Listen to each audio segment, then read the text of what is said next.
and welcome everybody to Sonic Talk number 438, which might have some form of numerical reference. I'm not sure if it does or not, but I want to say welcome everybody and thanks very much to our sponsors. Remember, we're going to be hearing from Isotope later. If you want to win a copy of Ozone 7, or in fact you've already entered the competition and from last week and you want to find out if you won. And also many thanks to UVI. This is the Falcon, which is their software instrument. It's a creative hybrid instrument. If you want to check it out, go to uvi.net and download a demo and watch the videos. In fact, there's a very interesting video about that was quite educational about all sorts of granular synthesis technology, which I was watching earlier today. Anyway, I want to say welcome to our guests. Welcome to the chat room. Chat room is there in full effect. We've got lots of people there. If you want to see us live, we are, in fact, we record every Wednesday, 4 p.m. UK time, sonicstate.com/live. There's a live video stream and chat room if this is the first time you've seen us. And if you like what you see and you're watching this on YouTube, or maybe you're listening to this on iTunes or MP3, do subscribe to whatever medium suits you, because we like to gather everybody, and when we're releasing new stuff, which happens all the time, new videos, interviews, gear reviews, all that sort of stuff, you'll be the first to know. Anyway, let's get to our guests. We'll start over here. We'll start in reverse order with Mr. Marc Tinley, who's over there in Glastonbury. Marc Tinley, of course, sound artist, creative thinker, marktinley.co.uk, or is it like being? I forget where it is supposed to be now. You have so many domains. Doesn't really matter. It all works. They all work. Have you muted me? No, I can hear you. You're fine. Oh, jolly good. Yeah, likebeing.com will take you to all those things anyway. So it's either marktinley.co.uk is the music one. And then I've got mark.ty-wharton.com, which is my new name, which is my philosophical channel, you see. Right, well, maybe what we should do is just... philosophical look. Point you in the right direction. If you go to the one that you can see below Mark's lower third, then you'll be able to find him. Anyway, good to have you aboard, Marc. And all about music. Absolutely. We'll also join Mr. Gaz Waldo Williams. Gaz Williams, bass player, music technologist, producer, VST Connect, artist, all of those things. I'm only saying that because we had a go at VST Connect session earlier today, which was marginally successful, but we still need to troubleshoot it a bit. But it's quite an interesting bit of technology. Anyway, how are you, Gaz? And you missed out gig promoter as well. Oh, gig promoter. Well, we'll talk about that later, won't we? Because we are doing a gig. Yes. Stay tuned for details. How are you? Yeah. Great. Yeah. Nice to be back. I've been on for a while. Good. VST Connect. It promises so much, doesn't it? You know, this is the ability to have real people as a plugin. I love that idea. You know, it's like, what plugin shall I put on this track? I know, Rich Hilton. Plop them in there. Real people as plugins. It nearly works, but it's kind of interesting. And I'm sure we'll get it. I think we got to the point where we got it working, but there was an issue with latency on the recorded tracks, because I know I'm pretty bad at playing, but I wasn't that bad. And every time I played back, the whole thing seemed to be advanced by or delayed by about 40 milliseconds, which one would imagine would be the sort of thing. Yeah, it's not meant to do that. No, we'll figure it out. So, yeah. We'll figure it out, I'm sure. Anyway, Gaz, nice to have you aboard. And likewise, Mr. David Spears, who is there in his synth cave. Dave Spears from GeForce Software, of course, and also producer of the fabulous Bright Sparks movie, where you can see lots and lots of interesting people talking about the whole kind of culture of making synthesizers. How are you, Dave? I'm all right. Yeah, thank you. Excellent. I got more synths. I could see, they've sort of stood up. Have you just taken them off the shelves, or what's going on? I've got some stuff from Chris's. Is he decorating? Chris is supposed to be putting up shelves. So the CS80 and the Prophet 5 Rev 2 went to Kent's to get fixed. And I thought, well, while I've got a little bit of space, if Chris brings a load of synths up here, then he can put the remaining stuff in the middle of his room and put up loads of shelves, and then we've got more room to put up more synths. Hey, that's what it's all about. I would imagine this miniaturization trend, I mean, if you see yourself in another 30 years, that's probably quite good news, right? if you see what I mean. Because then, Yeah, maybe. if any of them actually get to be classics that one would want in your collection, I mean, that's debatable. But, miniaturization is probably not a bad trend. But just a bigger room. Yeah, well, there's that too. Like a really big room. I'd like one of those barns with... Anyway. Yeah, me. I'd like Robbie often joins us in. That looks nice. Yeah, just full of synthesizers. Excellent. Well, that's what I like the sound of. Anyway, let's begin. There is Kordbot. Hi, my name's Brad Holland, and I'm the founder of Isla Instruments. I've been making music for around 15 years, and I'm reasonable at playing the piano, but I don't have a whole lot of music theory, and I do all of my playing by ear. As a result of that, I'll fast forward. Kordbot. now Basically, we have those chords it's stored into basically memory. We have a quite good interesting. It attached seems MIDI to device, just as if you had played it yourself. We can also choose to store this chord to a memory pad. Let's enter a few more.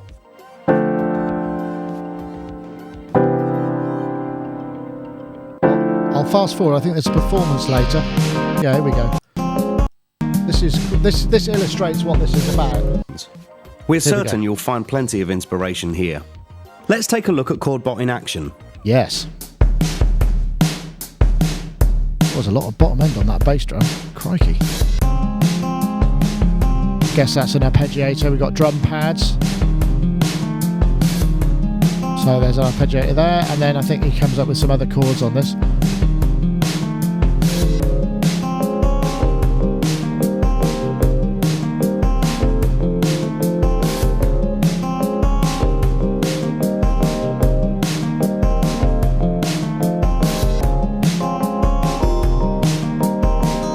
There's a fourth part coming in a minute, which shows us... There we go.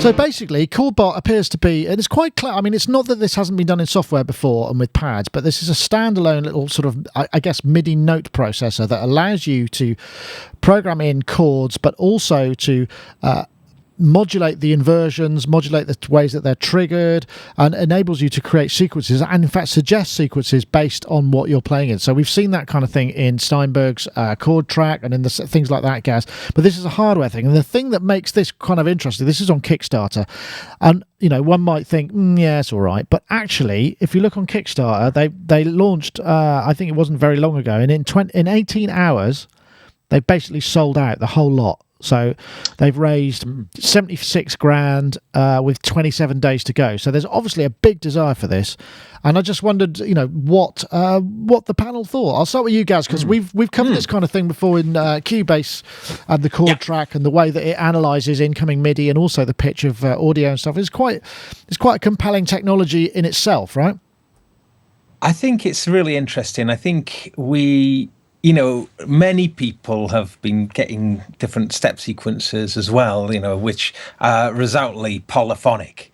And you kind of think, oh, this is really nice. Sorry, monophonic. But, you just kind of think, oh, it'd be nice to have something that can manipulate chords in real time. And this just is the ticket for that kind of thing. I think the fact that you can do an omnichord thing is the icing on the cake, but there's very little details at the moment about the sequencer side of it. I think it says it's still in development, the actual sequencer side of things. So yeah, well, we'll have to wait and see. I mean, as with many of these things, that's the case. But certainly, to be able to have chord and really interesting chord progressions with lots of interesting inversions and that kind of thing, I think is a really exciting thing in a piece of hardware. As I say, if it plays well with all the other bits of hardware, and if it can spit out MIDI in, or if it can act as a scale translator to whatever chords you're doing, I couldn't find out that kind of information. That essentially would give it a Cubase chord track functionality. Could you imagine if it could translate, so whatever chord sequence you're putting it in, that you put in, if it acts as a MIDI translator for any notes then that you play on other devices. I'm not quite sure how that would do. If MIDI flows through it and it can process that information, that would make it a terrific product then, really. It would. It's interesting, isn't it, how it's almost auto accompaniment technology, really, isn't it? But without the sound source, so you're not stuck to your Tyros engine or your Korg PA engine or whatever. But obviously certain other things going on aside from that. It does seem a bit of a strange, but it does seem a bit strange that the buttons and the key, as far as I can tell, like those chord pad buttons that they were playing drums on as well, and they don't appear to be velocity sensitive, but that strip is, or that's pressure sensitive anyway, the strip is. So it seems that it could have missed a little trick there for being a really, because it's got Bluetooth MIDI in as well. Ah, okay. So, for being an all-in-one, actually a keyboard as well, with, because obviously the notes that are laid out there are really for just entering the chords in, as opposed to playing it as a MIDI keyboard. So I guess the devil's in the details. I mean, it's going to be. It's on the Kickstarter. I think the early bird one was $179, and the later ones were $204. So I'm guessing it's going to be somewhere around there. And the thing that I found interesting was right at the beginning. I mean, I said you don't have to know what you're doing with music, but the thing that I found, because I've been practicing and trying to come up with tunes, and I find I fall into the same kind of scales. D, G, F sharp, C. All of that kind of stuff. And something like this might actually force me to move out of that because it will help me. I know, Dave, I mean, you can play keyboards pretty well. I mean, do you find, is this sort of technology something that you think you might be able to learn from or might be able to harness, shall we say? Both. Yeah, harness maybe. I don't know. What do I know? I know nothing. Anyway, thanks for joining us. That was... Just what, yeah, and I'll be off now. Well, everything Gaz said, really. I like this kind of thing. There was I had a U20 years ago, a little Roland synth, which had chord. In fact, that was kind of inspiration for Oddity 2 to have the chord function thing on it, because I like the transposition. But the idea of having two, so you could set up chords and then you could transpose them, and they'd be completely, it allowed you to do augmented and sus4s and whatever. And I like that idea of just kind of, so you've got the basis of a track, and then you can just kind of input these other things that, like you say, your fingers don't fall into those shapes normally, or you don't think along those lines. And half the time, it's a brilliant happy accident kind of tool, and I love that. I really like. Well, yeah, because quite often the sound of a certain set of chords over a certain root note, or the modal set, is not something that to know you'd have to know. Whereas if you go, that's interesting. So that's how you get that sound. It's a this over this, right? Okay, that. I used the U20 to do this. I kind of put it all in, recorded it all in, used MIDI and stuff like that. But I did a kind of Pat Metheny thing, quite a fast tempo, and then I handed it to arguably one of the best session guitarists in the entire world, and he just looked at me going, "Did you play this?" Like I was some kind of hero. I was really tempted to lie, but then when I showed him how it was done, he was like, "That's really brilliant," because I was approaching it from a rhythmic point of view, but the chord functions were giving me the ideas for the various chords, and if you input them with a half decent amount of rhythm, you can build up some amazing stuff. So this is quite exciting, actually. Good. What about you, Marc? I know your input device is generally guitar based, but something like this could be kind of useful. I've got a keyboard in front of me with 4 octaves on it, and I can make basic chord shapes. But also in front of me, I've got Launchpad Pro. Ah, yeah. And I programmed my Launchpad Pro over the course of about 3 sleepless nights to have the circle of fifths on it. So if you were to take the letter T on my Launchpad Pro, which is it's a block of 16... No, it's not. It's a block of 3 wide and 4 high. Yeah. Each one of those, in the middle of those, each one is a major chord, and it just follows round the whole circle of fifths. But then I put the minor chords in underneath that, so I've got all the relationships in that letter T, and then if I hold down, and then underneath that I've got 2 note chords, and underneath that, and I've got the oh God, what are they called? The little 3-note chord things that can jump through different scales. Are they called augmented or diminished or something? I did lots of maths anyway. And I created this whole environment. But the thing is, of course, nothing's labeled, and it has no musical reference point. Context, yes. In other words, I look at it and I go, okay, I'm going to find a chord. So I'll dab around the thing till I find a chord that's working with my music, but I don't know what the chord is, but I know that all the chords with good relationships to that are in close proximity, and it allows me to put and the sound I used on it is an accordion sound, because I've got an old Casio keyboard which if you hold down one chord you get major, two fingers you get minor, three fingers. There is a protocol, isn't there, to that. And in the back of my mind, the album which I was thinking of when I was trying to thinking like I'm going to create some backing like this, was the first album, which is called Soul Mining, I think, and that's all got album. like accordion in the background. Yeah. So I can create this kind of the vibe to anything by playing this accordion sound on the launchpad, but I don't know what I'm doing. So I'm looking at this thing and I'm thinking, okay, so if I can hold down the note, then I know that I'm holding down the root, and then I've got all of those different chords to the left of it. Yeah, that's the thing. On the left-hand side, buttons are kind of, major, minor, sus, I guess. I mean, I can't quite see from here. But this is like an omnichord on steroids, isn't it? Really? Yeah. You know the Suzuki omnichord? It's kind of like that, but like it's like, it's a whole new level of it.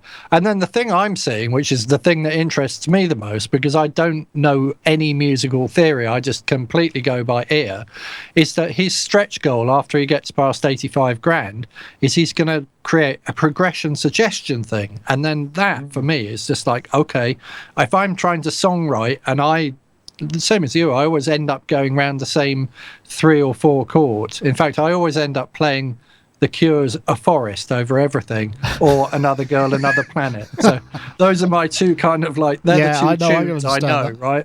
Or 12 Bar Blues. Gaz, you wanted to... But to be told, like, the next chord you could try playing is this one or this one, and then to experiment with that, and then to see how that triggers vocal melodies. That would be exciting. That's interesting. Yeah. But as a consummate penny pincher, you've already got something. I could have bought one for 179. I'm now going, I don't want to pay 249 for one. Gaz, you wanted to come in. Maybe I'll wait till it comes out. I don't know. Or maybe I should just take a wild punt and throw $249 out to the wind and see what happens. What do you think? I don't know. What do you think, Gaz? I think it could be a brilliant tool. I mean, because I was just going to mention about Cubase and the chord track on Cubase. Just it's not the chord track, the chord pads. So I think from version 8, Cubase introduced this idea of chord pads, which is very similar in an idea to the pads that are there on the top of this device. But what I was going to say is that you get presets in Cubase for what chords are on those pads, and we've seen a similar thing on Native Instruments Machine as well, where you can have it so it plays like sort of basic triad chords in any key, but also you can have it where there's very special chords, maybe not so diatonically sort of related chords. Jazzy, I think, is the word you're looking for. Yeah, maybe, jazzy chords. But what's really interesting, you've got a really big list of presets of chords on the Cubase chord pad one, and when you go through different ones of those and you go between the pads,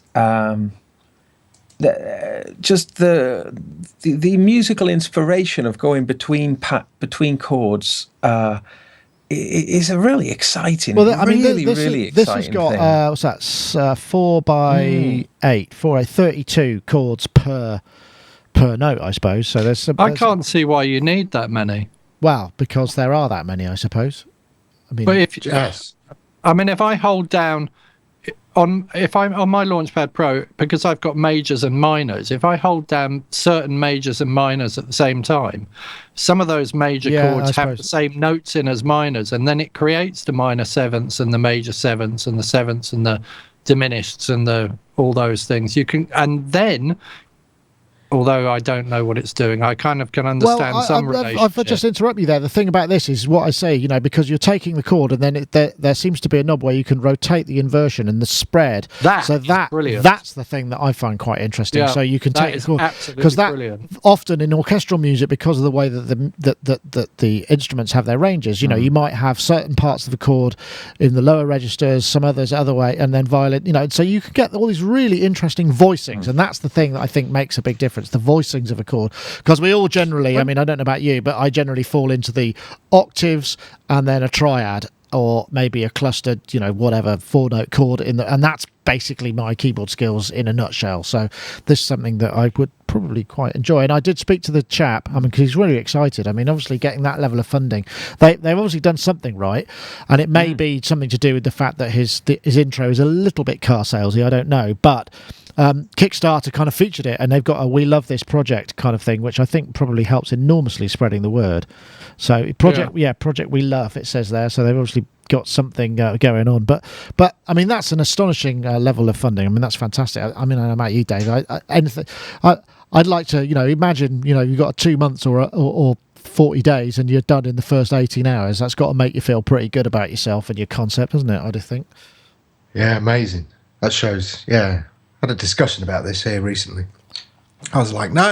Everyone should put their money where their mouth is, because that way, fear is the best motivator.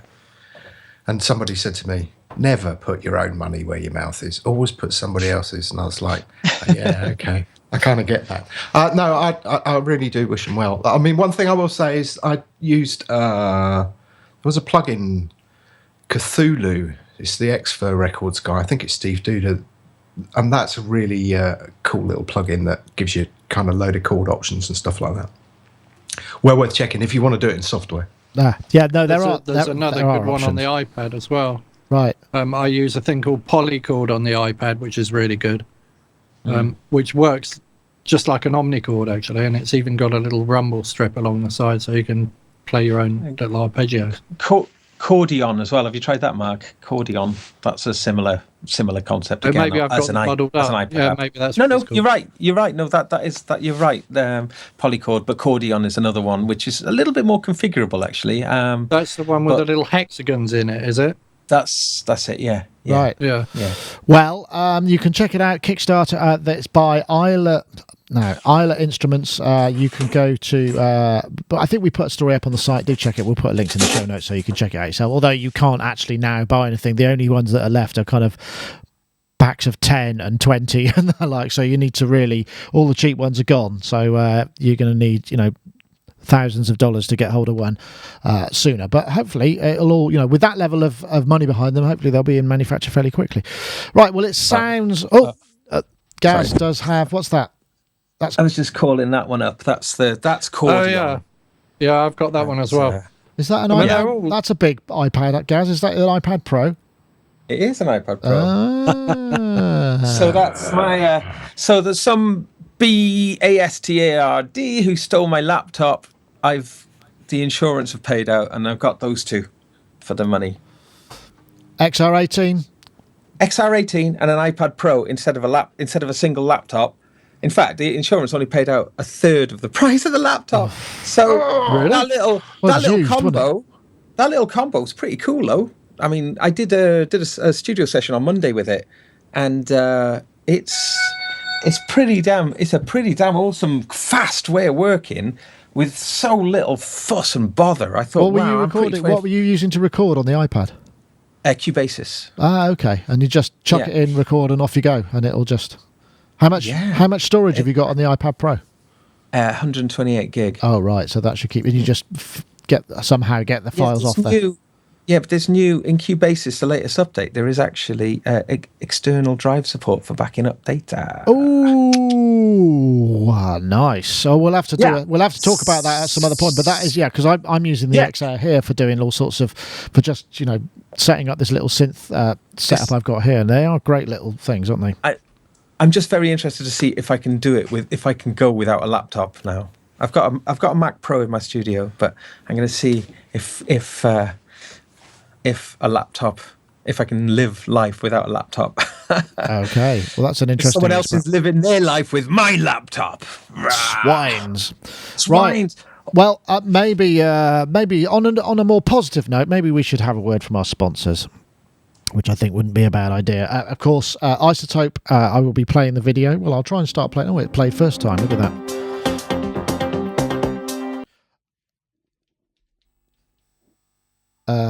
Okay. Mastering tools in Ozone and Ozone Advanced. Now, the latest isotope innovations in Ozone 7 bring modern and vintage processing to the forefront of the music production experience. Updated for Ozone 7, Ozone's highly regarded maximizer features a brand new frequency-specific IRC4 algorithm that delivers transparent mixes with less pumping and distortion. Use it to smooth out an unwieldy mix, or tame the kick drum peaks without affecting the vocals. The Dynamic EQ, now in both the advanced and standard versions of Ozone, lives and breathes with your audio, giving you more effective control over your sound without coloring your entire mix. Harness the precision of an equalizer and the musical ballistics of a compressor in one integrated processor. New for Ozone 7, vintage-inspired processing puts nostalgic tone at your fingertips to bring the creative color and character of analog hardware to your digital recordings. Glue your mix together and bring a natural feel to harsh-sounding recordings with the Vintage Limiter. Vintage tape adds the dimension, warmth, and depth of tape saturation to your masters for a timeless sound that suits your creative vision. Brighten your mix, smooth out heavy low end, and add body with the Pultec modeled Vintage EQ. Tighten the lows, thicken the mid-range, and let the highs sparkle with the versatile Vintage compressor. Indeed. We want to say thank you very much to Isotope for their continued sponsor of the show. And of course, if you're waiting with bated breath, as I'm sure many of you are, because we seem to have had a massive jump in entries to the Ozone 7 competition. We have a winner from last week. There'll be details of the next competition just shortly after this. I want to say congratulations to I Am Silly Noises on Twitter. That's the @ I Am Silly Noises. He won, or they won Ozone 7 last week by tweeting the hashtag #FixTheMix and the hashtag Ozone 7. And I want to say thank you very much for entering, everybody. And if you get in touch @ Silly Noises, then we'll be able to get the Isotope Fairy to drop off a copy in your inbox. And of course, we have another competition this week because they're giving it away every week at the moment, which is fantastically generous of them. I want to say if you want to enter to win this week's competition, you need to tweet the hashtag #JustSoundsBetter and the hashtag Ozone7 to @Sonicstate and @Isotope Inc. And if you are picked, you will have a chance to win the Ozone 7. So the hashtag #JustSoundsBetter and the hashtag Ozone7 to @Sonicstate and @Isotope Inc. will get you where you need to go enter the competition. I want to say thank you very much to them for continuing sponsors of the show. From one kind of robot-assisted or automatically assisted topic to another. Let's see what you make of this.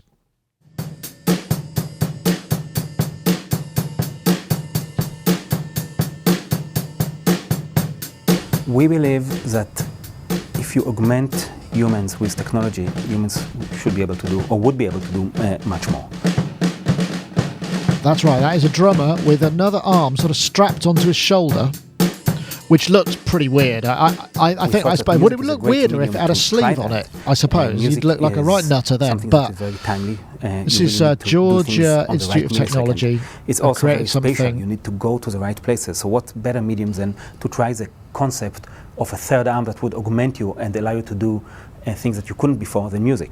And that's where the shared control come to play, and the whole idea of cyborgs, augmented humans. Now, the thing that's very interesting about this, because frankly, it's pretty freaky and a bit off the wall, but the clever thing is it's listening to the musical input, so the impulses and the rhythm of it, and it's also able to move in milliseconds, accuracy, so you can play rhythmically stuff. And, it's obviously attention headline grabbing. I'm guessing they probably got more wider technology for use with this. I'm not sure what those purposes are. But obviously, Dave, I have to come to you because you are, in fact, a drummer.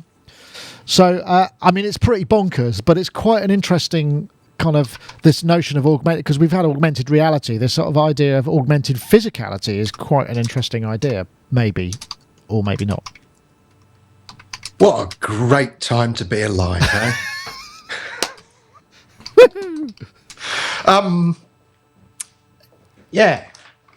Yeah, weird, but actually good when you look at it. There's some real subtleties in here. I could really make jokes about this for the next half hour, but actually when you look at it and you analyse it, there are some real subtleties in there. And yeah, it's a kind of strange thing to start looking at this kind of augmented reality nonsense stuff with, but actually it's a really sensible thing in a way, because you do have to be accurate and in time. And when you look at the way that little robotic thing was playing, when, especially the cymbal, actually, when you get that kind of camera view and you look down, it's not dissimilar to the way a kind of drummer would use, let me guess if I can get my fingers, would kind of press. And it was really interesting, really interesting. Not quite sure whether it's up to super drummer standards. No, it's quite quiet. I can think of several drummers that it was better than.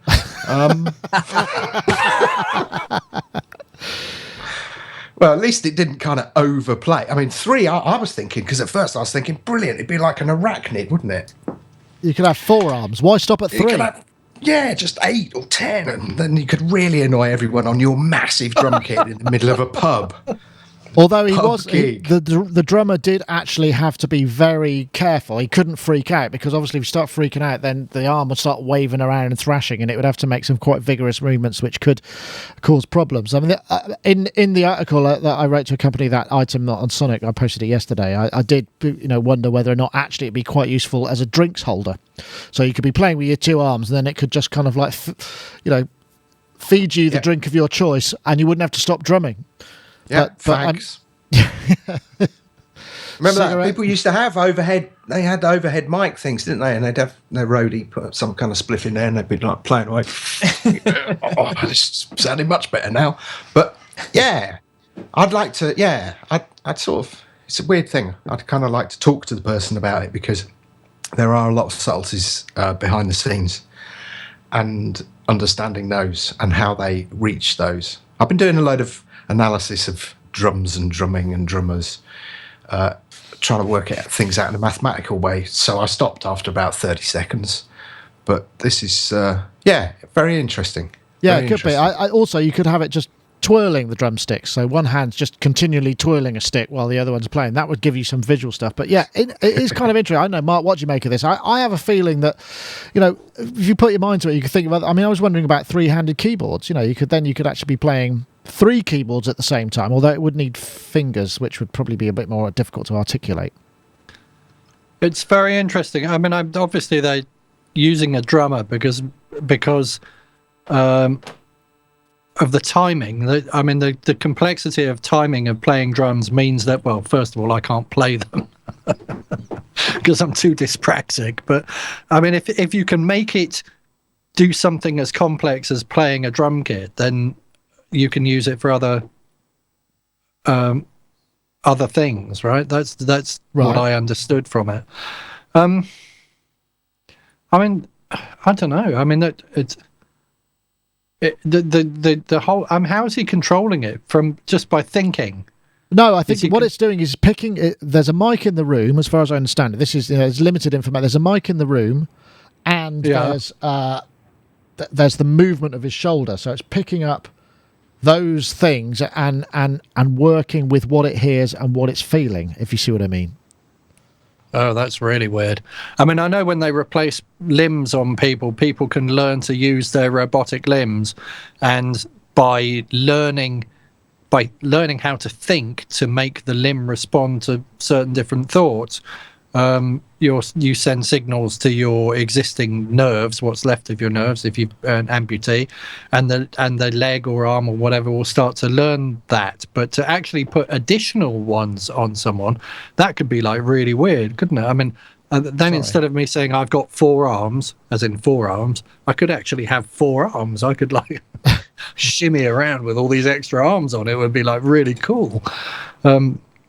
Yeah, I could play. I mean, something me and my brother used to do when we were much younger was Adam would like play the guitar, the rhythm section, and I would, because I had longer arms, I'd kind of huddle in behind him and play the lead guitar section on the top half of the guitar while he was playing the bottom half of the guitar. But if you had one of those ridiculous 3-necked guitars, you could do all sorts, couldn't you? I mean, the weight of a 3-neck guitar and the weight of the robotic arms might be a bit too much for the old hips and knees to bear at this point in life. But yeah. I mean, I don't know. I'm sorry, I'm being a bit humorous about it, but I can see that it has got some serious. It's got legs. It's got legs, yeah, or arms. Yeah, it's got legs. Very good. Brilliant. I mean, I love these kind of things because obviously, again, we talked a little bit about this last time with the sort of, the solution looking for a problem. But I mean, you could imagine there would be. I mean, I imagine people who have difficulty using their limbs in a standard way. The fact that it could be something to augment their experience or giving you, I mean, we've seen in various space movies those ideas of sort of skeletal suits that give you this sort of extra. I think Aliens is the first time we saw it, where Ripley gets into the suit and fights the alien because she's got all this power. They exist now, though, don't they? Do actually. Yeah, that's very true. The Japanese have got them to help with the housework. Well, not only that, but I think they actually that they exist in terms of warehousing. So you use them; they're like kind of wearable forklift trucks. Yeah, exactly. But super maybe right? I'm imagining that. I'm not sure. No, I don't think you are. I think it's true. Well, if you want to know more, this is George. Sorry, go. No. I was just thinking. We had a conversation about something a couple of podcasts ago where it'll be driven by pornography. We were talking about a lot of the inventive leaps, innovation has come through pornography, and this is a kind of almost another perfect example, isn't it? I'm not sure what you mean, Dave. I can't imagine any situation where a robotic arm would be better than the real thing. There is a very good website. That would be like sleeping with somebody you admire. Hey, yes. There is a very good website for this kind of thing. I have seen it actually, because it gets tweeted or Facebooked every so often, but it's the F word, fmachines.com. It's quite extraordinary. Well, we should probably, for just in terms of trying to keep the explicit content sticker off the show, maybe we can leave careful that. Not to say the word. But the subject matter anyway. Right. I see. Oh my God. Well, bad man. Gaz, yes. No, it's just about this thing. What's interesting to me is this whole idea of precedent, that once something exists, then it gets good, doesn't it? People start getting good at things once you can see that it exists. Like, this whole idea is quite far-fetched, and a few years ago we would have perhaps been quite skeptical about it, but now it exists, albeit at this very early stage. You do have to really speculate what the future has in store for us. 20 years from now, maybe even 10 years from now, this kind of thing may be advanced to the point where, from a studio point of view, we don't think anything of it. So, like, where I come into our setup and we've got various MIDI controllers, that you put on some sort of outfit that's got various limbs attached to it, but and you are your controllers, if you know what I mean. And to be able to do all sorts of really interesting things is... You could play like anybody you wanted. Yeah, but that's what I thought when I was watching that. I was thinking people will get really, really good at this. Once it becomes a reality, once it becomes, commercially available, people will get so good at it. We can't conceive of it, of what people will do, because the idea of it is so radical. So that's what I was kind of thinking. It's amazing if you could be playing a whole band at the same time. I'm sure it will.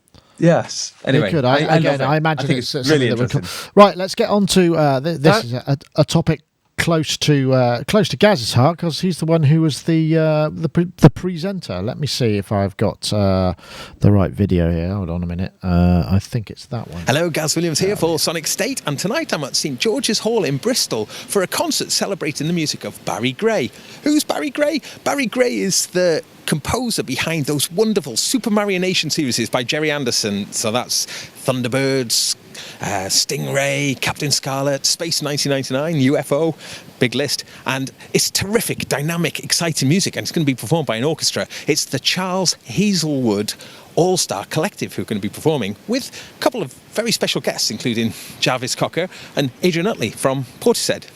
But the reason we're here is that it's also going to feature two rather special, rare electronic instruments as well. What are they? Well, you'll have to come with me and we'll go and find out. And you remember that sound, the sound of the Mysterons? Well, that comes directly from this very strange instrument just behind me here, which looks like a collection of furniture from Granny's boudoir. But in fact, it's a first-generation electronic instrument designed in the late 1920s called an Ondes Martenot.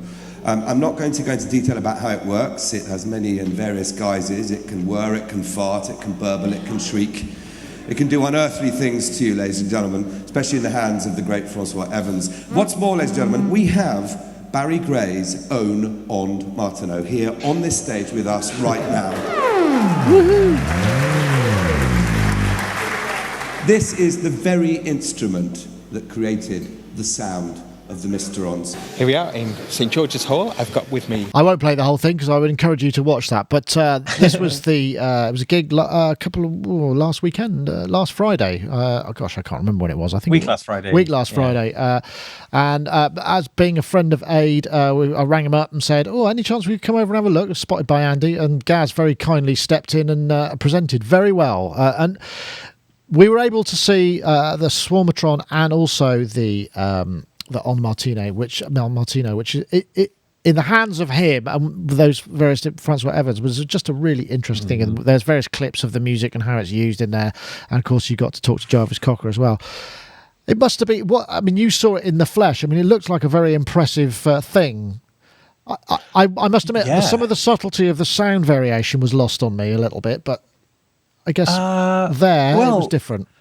Oh yeah, no. Francois Evans, he really can play that thing incredibly well. He was so expert at it. So, and especially during a concert as well. I just thought I was really marveling at what it was a much more flexible device than I was expecting, really. And he's got if you watch the video, he'll explain. He can vary the cut, the filter with a paddle with his knee, and there's much more expressivity on it than I was aware of, really. And in fact, I thought it's funny that the little block that's on the little control panel that comes out, it actually made me think of the Expressive E Touché controller a little bit.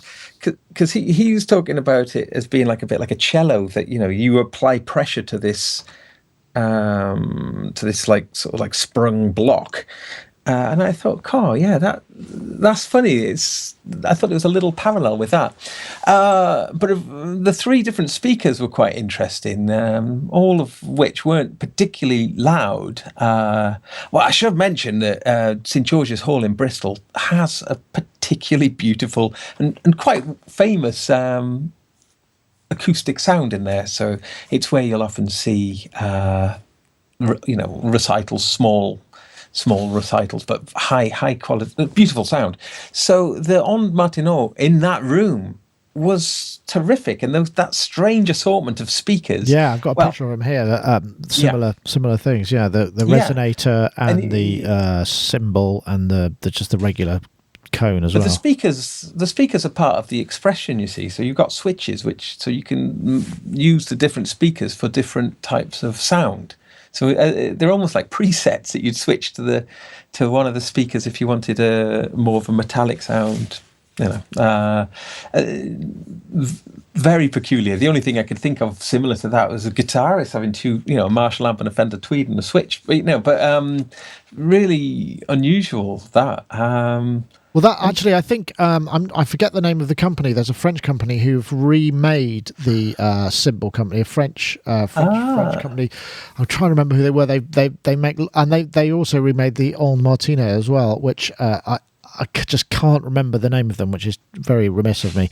They do a sort of gives you that kind of corporal. I know, Dave, you are a purveyor of vintage electronic music instruments. I mean, this nearly goes back. I mean, you've got that double manual. What's it called? tape Chamberlain. Chamberlain, which is full manual thing, yeah. similar age, I'd imagine. No, I don't think it's quite as old as this. It's Barry Gray's Ondes Martenot. I mean, it's like, that kind of puts Jeff Wayne's CS80 into the shade, doesn't it? Everything about this I absolutely loved. I just had to stop. Normally I glance through things, but I just had to stop. It's an amazing thing. I've used one once, but it wasn't working properly, which I understand they want to do.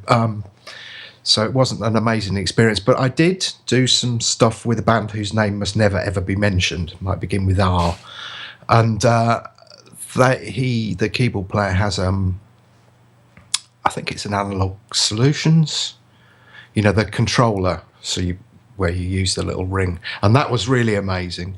Everything about this, the speakers, it's all really, I don't know what it is. It's just all really kind of considered and lovely. And I'm really disappointed that, considering all I've done for Gaz, he didn't nick it for me after the event.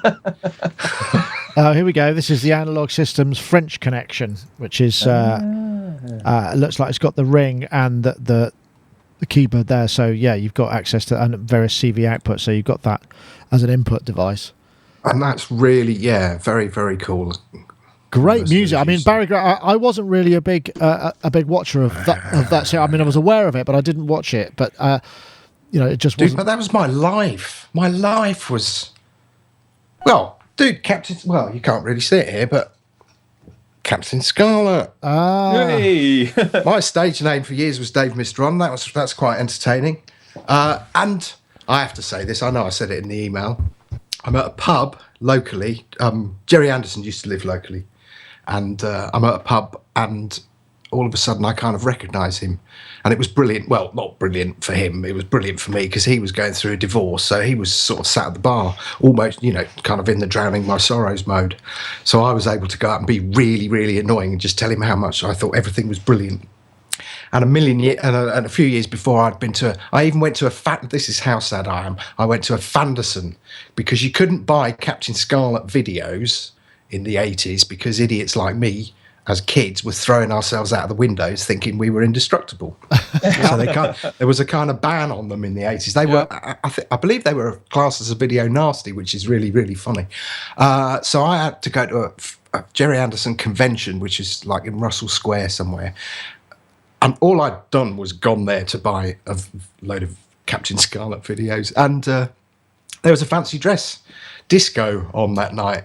And I copped off with a woman who was wearing a Moonbase Alpha costume. Not the Moonbase Alpha, the Moonbase in UFO, which, of course, UFO for me, Aisha Bruff. If anyone's my age, Aisha Bruff, she was. Anyway, I won't. Gabrielle Drake. I mean, I know. All of them. Right, I'm going to be quiet now. Wow. I'm just looking now. I want to see what this person may have looked like. So an outfit somewhat like that. An outfit exactly like that. Wow. Yep. That sounds like a fun evening. It was one of the best evenings I've ever had, ever. And I really wasn't expecting it as well. It was just like, whoa, there's a fancy dress disco. It was, I have to say, it was also quite sad, because there was a conference, and you've got people like Shane Rimmer, the actor. I know that sounds like a really funny name, but he's like Felix Leiter in the early James Bond stuff. And he was also in kind of UFO and various other things. And Ed Bishop, they were all there. Anyway, it was brilliant. Oh, and Ed Straker's car turned up outside the front. Yeah, you know him. And there were these people asking, it was like a Q&A session in the conference. So people were kind of going, the adult content in episodes 14 to 19 of UFO meant that it was a 10:30 viewing at night. Do you think that led to the demise? And these people were just going, dude, it was a paid gig. I don't know. But I also met the guy, Derek Meddings, who did the special effects. It was quite an experience. Wow, that sounds really good. So, that sounds the sort of fan conference that one would enjoy, because now obviously those guys are getting on a bit, if some of them not still with us. So to actually enjoy their company, fantastic. Marc, did you get a chance to watch this? Does this have a similar resonance for your kind of childhood viewing? Here's we got so far off topic I'm going to start with the as far off topic as you can go, and then I'll come back to it. Okay. When I was about 25, I used to have horrendous panic attacks, and I went to see one of these hypnosis kind of people, and she laid me in a chair, and she took me into my subconscious mind to find out why I was having panic attacks. And I told her, my subconscious mind told her that Marc thinks that he is Captain Scarlet and he's going to do something really dangerous, so I need to protect him by making him have a massive panic attack. So wow. Whether that's true or not, I don't know, because I've not really been cured of them properly. But it's just sort of like a weird thing, because my mum wouldn't let me watch it after a point in time, because in the 60s and the very early 70s, they had this thing about kids jumping off roofs, pretending to be either Captain Scarlet or Batman. So, it was the thing, wasn't it? But from then I had all these Captain Scarlet badges that I used to wear when I was in my sort of mid-20s, as a sort of a depiction of my subconscious self, perhaps. Huh. But going back to the video, what I want to know is how they make things resonate, because I've tried making things resonate here, and I'm really interested in making electromechanical musical instruments, and whenever I try it, I can't get the damn things to resonate. So I've got like sound bowls, like big brass sound bowls, that theoretically, if I hit in the same way they're doing it with the China cymbal, if I hit the resonant frequency of the sound bowl, I should be able to get it to sing. And I've tried all sorts of different ways of doing it, and I can't get it to work. So if anybody knows how to do it, I would love to know. And then I want to be able to put water in it and to make it make patterns on the surface of the water. Cymatic resonance. Wow, yeah, okay. This is what living in Glastonbury does to you. But, I mean, how fascinating are those instruments? I mean, you wouldn't... I hadn't kind of made the correlation between the way they're making sound and the sounds, and had just sort of assumed that a lot of those sounds were things like more modern electronic instruments with, the sound shaping that we're used to now. Huh. So there you go. It's raised some questions for me. Because he makes it look fairly easy. Well, I think I'm probably using the wrong thing. I think the thing that for me was amazing, and when you consider, he was using like a 40-piece ensemble orchestra to make this music. I mean, and I'm not familiar, but the stuff that was being played on the night, and of course you spoke to Jarvis Cocker, which was a bit of a star-spotted moment, and he was singing Aquamarina, and some of the music, I mean, that was probably the more well-known one. There was some really mad stuff. There's the beginning of one of the tracks that just sounded exactly like Steely Dan to me. And it was just like, wow, this is really advanced stuff. And this guy was obviously, I mean, you see him and he looks straight as you like, really kind of like square looking guy, but he was coming up with this amazingly kind of complex music, and being allowed to do that for kind of this for children's television. TV, essentially.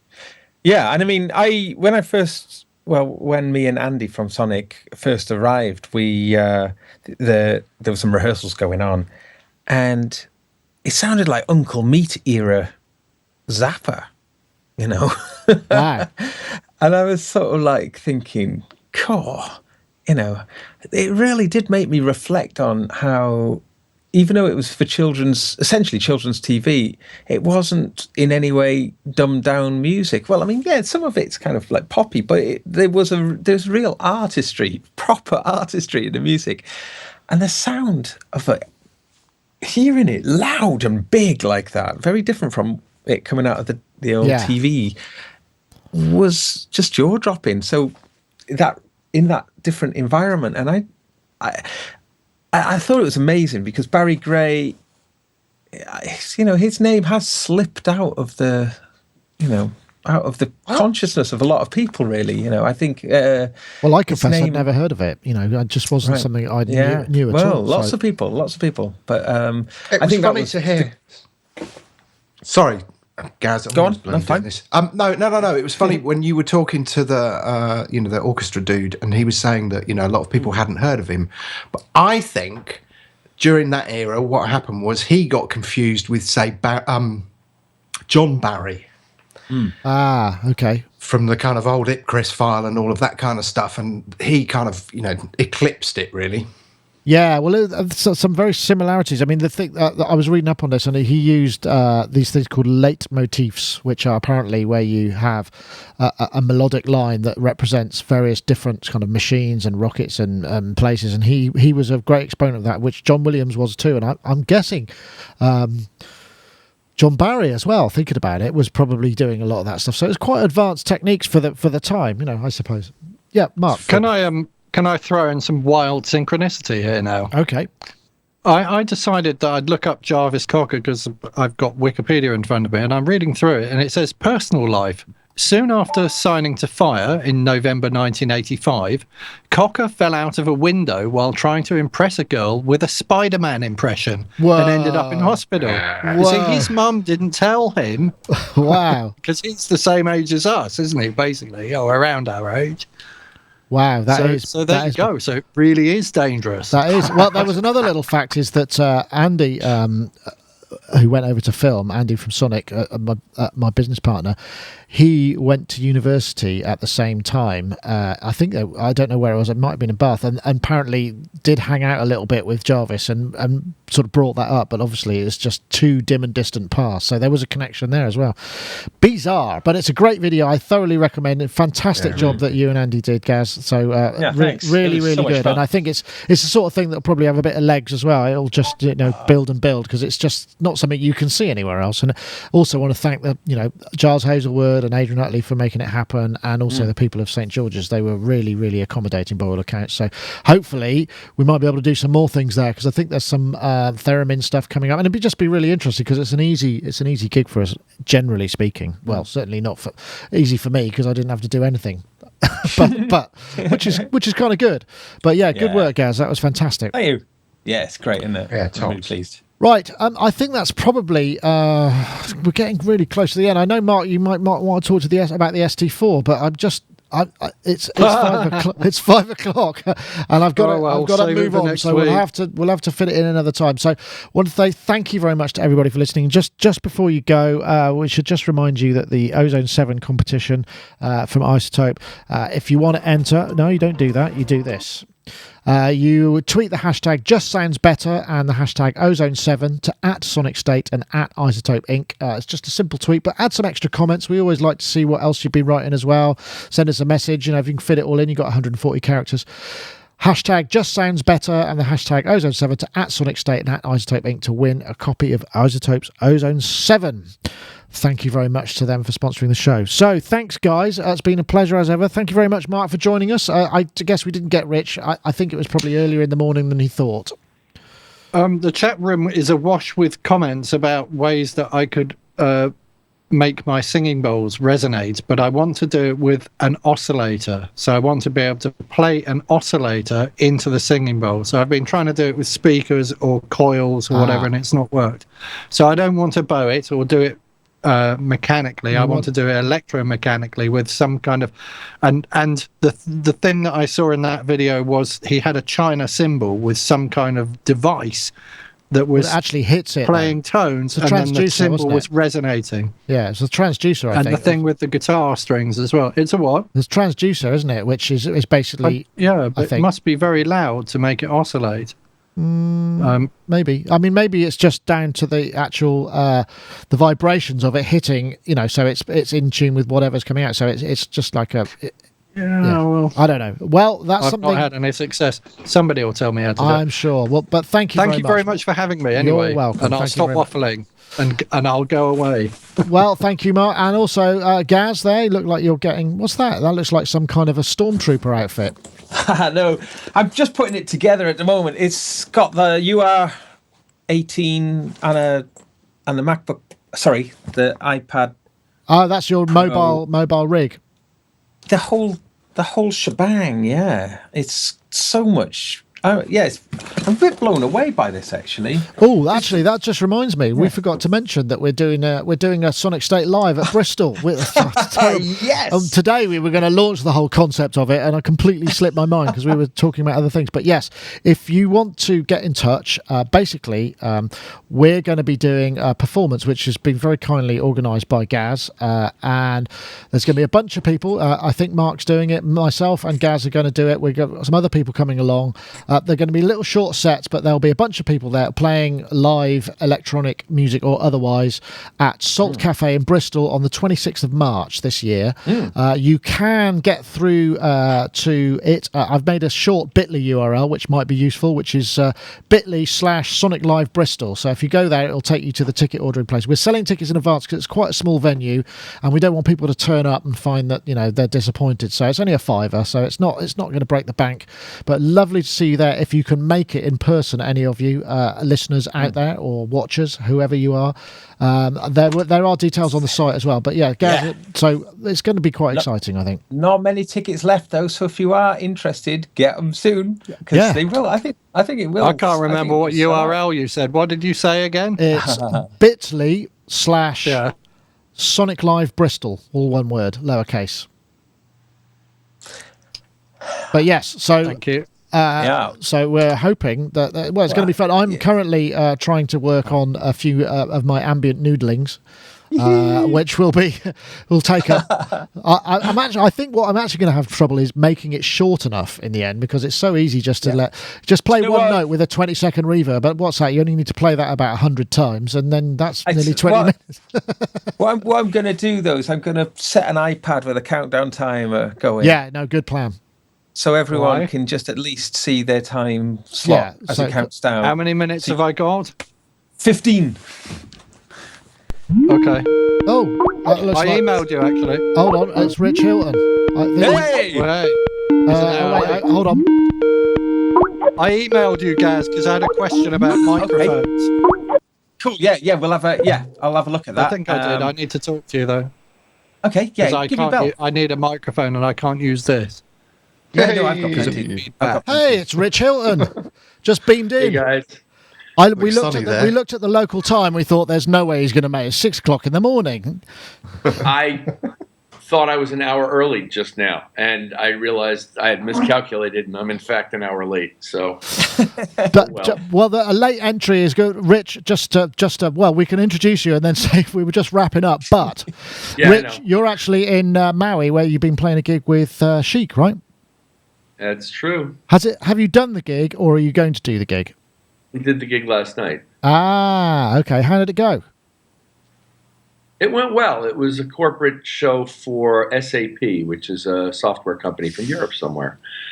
Ah, yes. And as corporate gigs do, you have an earnest small number of people at the front of the stage at the beginning of a show, and that number grows over time to some extent, but it's not quite the same as a paid gig where people have bought hard tickets to come see you, because they're not really there to see you. I got you. So you got to work hard. Yeah, but as always, we won them over, and it was a full moon, the fullest of moons. It was beautiful, and it was actually quite a nice gig. Oh, great! We're outdoors. Yes. Yeah, on the beach. Oh, wow. I mean, that just sounds like total disco rock and roll kind of like jet set. Tell me you got a private jet. Just lie to me. No. A commercial in the back of the plane. Okay. Nothing nearly that glamorous, but at least not for me. But it was great. Now I'm happy to be here and have basically the whole day until the evening today to enjoy. And then tonight we begin a rather lengthy flight process home, including a long layover in Seattle. Ah, right. So you Can get we see the view? So you get to hang out. Have you got a view in front of you? Well, I mean, it's 7:12 in the morning. Oh, is so it the not sun's light? barely come up. It's a little cloudy out.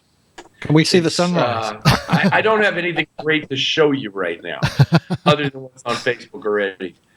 Yeah, let's just stay on till the sun comes up. We can watch the sunrise with you. Well, I'd love to facilitate that, but I sadly have a little bit of extras to do. But that's fantastic, Rich. So you get to hang. What do you do on a day off in Maui? Oh, worship the sun. I actually have a very good friend here who, when I met him, worked for Casio, subsequently worked for Ensoniq, subsequently worked for Korg, and actually Marc knows him as well. Yeah, tell him I said hello. Dave might know him too. His name is Gerry. Gerry Kowalski, I know him. Kowalski, yeah. I all know him. We all know him. I saw him at NAMM, and he's living the life, isn't he? He sort of not retired, but kind of stepped out of the rat race and is now living on Maui and flies back in for whatever it is that he's doing on his own terms, which is. It is infuriatingly brilliant because that's obviously what we'd all like to do at some point. But yeah, well, say hello to Gerry from us, and we wish him best. So if you get a chance to, I guess, what do you eat? Like lobster or something? Go out for lunch and eat something fantastic. We ate some marinated tuna that he got yesterday. That was off the hook. It was so good. So tender and so flavorful. And we spent yesterday about, 2.5 hours sitting on a glorious beach watching whale breaches out in the water and talking about our favorite music topics. It was really enjoyable. And I may see him again today. I'm not sure. Wow. I'm so pleased for you, Rich. Thank you so much for joining us. That was awesome. But as I say, I am about to wrap up, so I hate to cut you off in your prime, but we've had a fun show. But I'm very glad that you managed to check in from our end. We did see there were some fantastic pictures of, as you often do, is like, this is my office today, and it's the glorious Pacific view. It is the Pacific, isn't it, out there? Because you're right in the middle of it in Hawaii. It's like it's almost as far to Hawaii from mainland US as it is from the UK to mainland US, isn't it? It's a really long way. It's further, I believe, from Seattle to Hawaii than it is from New York to London or whatever. That's bonkers, isn't it? Bonkers. You really get a scale of the size of the ocean and everything there. Fantastic. Anyway, Rich, thank you so much for joining us. Much appreciated from your desert island gig. That's awesome. And I was actually, did I say goodbye to you guys? Because we were just talking about the gig that we're putting on. The show. We're going to try and live stream it as well, I think is the plan, isn't it? So that would be great if we can do that, because I think it's only a little venue, so I think it'd be really nice to be able to share it with people, I think. Yeah, we're going to see if we could do that. I'm not going to promise anything just yet, but we'll hopefully do that. And like I say, all you have to do, you head over to it's bit.ly/ Sonic Live Bristol, and that'll get you to the ticket place, and you can buy a ticket there and see if you go. But yeah, but we've sold more than half, so I don't know, and that's only in a few days. So I'm quite pleased with the results. When you consider the subset of people who are probably interested in Sonicstate, who might be geographically located close enough to be able to make it to a gig, it's in Bristol. Pretty pleased with that. So, Dave Spears, thank you for joining us too. We could go and dream, and maybe look at sunset pictures of Maui now, and wish we were there. Well, you've been, Dave, so you could at least have the memories. I've never been to Hawaii. That's a long shot away from my world. It's about 100,000 years ago, but there you go. Yes. Richard. I think Rich is likely to pay in jet lag at one way or another. What's the time zone difference, Rich? 7 o'clock in the morning, so 9 hours. It's 10 hours, actually. Oh, ahead or back? Behind, actually. Okay, yeah. So it's now 7:16 in the morning on Wednesday. Right. Yeah. So 10 hours. What? Oh, yeah, that's right. So, because LA is 8 hours, isn't it? So 10 hours is, excellent. Right, well, on that cheerful transatlantic, trans-Pacific note, we will say thank you very much for watching. That was Sonic Talk number 438. We'll see you next time.